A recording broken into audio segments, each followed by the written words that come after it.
কথা হচ্ছে ভাইয়া, তখন এই যে ওনার ঠিক নাই, কাপড়ের ঠিক নাই, তোকে কিন্তু সব ছেলেরাই ধরে নিয়ে। আমি নাহিদের সাথেও কথা বলছি ঈদের দিন আমাদের আসিফের বাসায়, আমার কাছে একটা স্ক্রিনশট ছিল, এটা করার জন্য মত প্রকাশের পূর্ণ স্বাধীনতা ইতিমধ্যে নিশ্চিত করা হয়েছে।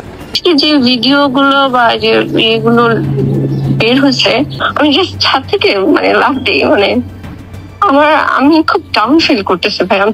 আমি যে এই সিচুয়েশনে এনসিপিতে পড়েছি তা না, আরো কয়েকজন মেয়ে এটা তুষারের শিকার, কিন্তু তারা কেউ বলে নাই, তারা কেউ সামনে আসতেছে না। বাট ভাইয়া, আজকে আমাদের নারীদের একটা প্রোগ্রাম ছিল জাদুঘরের সামনে, সেখানে আমরা সংসদে নারী আসন 100 চাচ্ছি, আর আমরা সরাসরি নির্বাচন চাচ্ছি। এই বিষয়ে আমাদের একটা প্রোগ্রাম ছিল, সেটা শেষ করে আমি এনসিপিতে গিয়েছিলাম। তো যাওয়ার পরে আমি এটা করার জন্য মত প্রকাশের পূর্ণ স্বাধীনতা ইতিমধ্যে নিশ্চিত করা হয়েছে।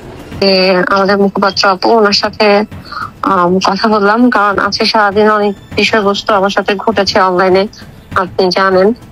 আর বারবার আমাকে তুষার টেক্সট করতেছে, ফোন করতেছে যে আমি এটা লিক আউট করছি, আমাকে দোষারোপ করতেছে।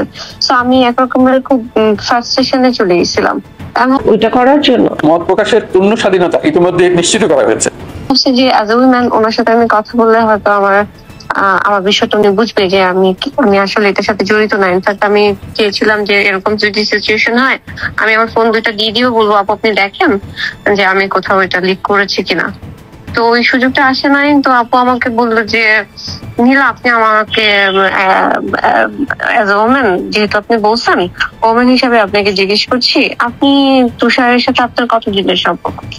আমাদের আন্দোলনের পরে কমিটি যখন গঠন হয়, তখন তুষার আর তাসনবা এরা দুজনই আমাকে ইনভাইট করে কমিটিতে আসার জন্য। ওদের মাধ্যমে আমি এখানে আসি। তারপরে বলতেছে যে আমার সাথে তো তুষারের 13 বছরের বন্ধুত্ব, কিন্তু আমরা একজন আরেকজনকে আপনি আপনি করেই বলি। আপনার সাথে তো তুষারের মাহারাম আছে, আপনি ওকে কিভাবে তুমি করে বলেন? আমি কনভারসেশনটা শুনছি। ওইটা করার জন্য মত প্রকাশের পূর্ণ স্বাধীনতা ইতিমধ্যে নিশ্চিত করা হয়েছে। তো আপনি তো এভাবে ওকে তুমি করে বলতে পারেন না, এটা এক ধরনের ইনভাইটেশন না? তো আমি তখন আসলে স্পেসলেস হয়ে যাই। আমি আর কথা বাড়াই না, বলছি এখন বুঝতে পারি, বাট ও যেহেতু আমার বয়সে ছোট বা সমবয়সী হবে, আমি ওই জায়গা থেকে তুমি করে বলতাম, কিন্তু আগে শুরু থেকেই বলতাম, এটা কোনো ইন্টেনশন আমার মধ্যে কাজ করে নাই। এখন আমার কথা হচ্ছে ভাইয়া, আমি আন্দোলনে যখন অংশগ্রহণ করেছি, তখন এই যে আমার ওনার ঠিক নাই, কাপড়ের ঠিক নাই, দৌড়াদৌড়ি করতেছি, ইট পাটকেল খাচ্ছি, আমরাও মারছি। আমি 4 তারিখে আরঙের সামনে রডের বাড়ি যখন খেলাম, আমাকে কিন্তু সব ছেলেরাই ধরে নিয়ে গণস্বাস্থ্য নিয়ে গেছে। তো ওইখানে তো মাহারম বলে নাই। আর এই যে এরপরে যে যত মিছিল মিটিং এ দেখবেন, সব সময় আমাদেরকে নারীদেরকে সামনে দেওয়া হয়। আমরা এরকম যে দলে দলে কাঁধে কাঁধ মিলিয়ে যখন মিছিল মিটিং গুলো করি, তখনও তো কেউ বলে না যে এখানে মাহারম হচ্ছে। আমি আসলে এই বিষয়গুলো আমি নাহিদের সাথেও কথা বলছি। ঈদের দিন আমাদের আসিফের বাসায় ডিনার ছিল, সেদিন আমি নাহিদকে, আমার কাছে একটা স্ক্রিনশট ছিল, ওটা আমি নাহিদকে দেখাইছি যে ভাইয়া আমার সাথে এই বিষয়টা হচ্ছে, এটা আমি এতদিন আপনার কাছে পৌঁছাতে পারিনি বলে আপনাকে বলা হয় না। আপনি আমাকে বলতে পারেন যে আপনি এতদিন পরে এখন আসছেন কেন? কারণ আমি আপনাকে পাই নাই, তখন আপনি উপদেষ্টা ছিলেন। এরপরে যখন এনসিপিতে আসছেন, আপনার ব্যস্ততা আমার ব্যস্ততা সব মিলিয়ে হয়ে ওঠে নাই আপনাকে বলা। তার কি যখন স্ক্রিনশটটা দেখাই, তখন উনি আমাকে বলছে যে আপনি মহানগরের দুজন আছে, তাদের সাথে আলাপ করতে। তো আমার কাছে মনে হচ্ছে যে ওইটা করার জন্য মত প্রকাশের পূর্ণ স্বাধীনতা ইতিমধ্যে নিশ্চিত করা হয়েছে। যে আমাদের দলের প্রধান, তার কাছে আমি কমপ্লেন করলাম, এবং সে এটা ব্যক্তিগত জায়গাতে রাখে নাই, সেটা আমার যে পদ পদবি বা আমার যা কিছু ভিতরে আমাদের এনসিপির ভিতরে পলিটিক্যালি সে আমাকে হ্যাম্পার করতেছে। এখন আমি কি বা করতে পারি?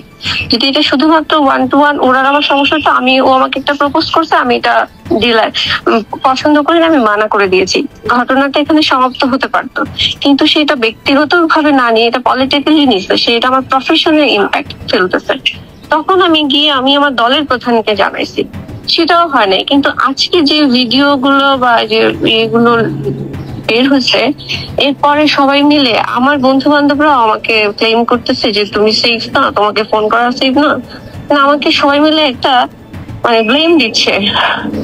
আমি কি বলবো, মানে আমি এখন ছাদে, আমার কাছে মনে হচ্ছে কি আমি জাস্ট ছাদ থেকে মানে লাফ দিই। মানে আমি খুব ডাউন ফিল করতেছি ভাই, আই এম সরি। আমি আমার আমি আমি স্পিচলেস। আমি কি বলবো, আমার কিছু বলার নাই ভাইয়া। মানে আমি বিচার দিই নাই ওইভাবে, খাতা কলমে বিচার দিই নাই। আমি চাই নাই এনসিপিটা ডিস্ট্রয় হয়ে যাক। আমি এনসিপি কে ওন করি। আমি ফিল্ডে ছিলাম, আমি আন্দোলন থেকে উঠে আসছি, আমি কখনো রাজনীতি করি নাই। আমি যেহেতু আন্দোলন থেকে উঠে আসা একটা মেয়ে, রাজনীতিতে এসেছি, এনসিপিকে ওন করি, তো আমাকে সেই রেসপেক্টটা ওরা দিল না। ভাইয়া আমি দেখেন আমি একটা ওমেন।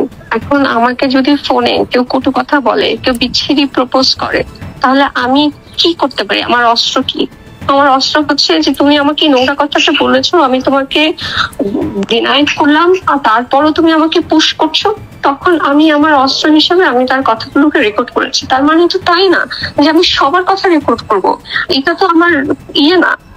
সবাই আমাকে মনে করছে যে আমি সবার কথাই বোধহয় রেকর্ড করি। মানে আমাকে একটা বাজে ভাবে মানে সবার সামনে তুলে ধরা হচ্ছে যে এই মেয়েটা সবার কথা রেকর্ড করে, এই মেয়েটা ডেঞ্জার, এই মেয়েটাকে এনসিপিতে রাখা যাবে না, এই মেয়েকে ওখানে রাখা যাবে না, এর সাথে বন্ধুত্ব রাখা যাবে না। মানে আমার যতগুলো ওয়েল উইশার আছে সবাই আমাকে এখন এটা বলছে, আমাকে ফোন করতেছে ননস্টপ, কারণ আমাকেই সব এলিগেশন দিচ্ছে। বাট আমার যে অবস্থানটা, আমি কোন জায়গা থেকে রেকর্ডিংটা করেছি, এটা কেউ বুঝতে চাচ্ছে না।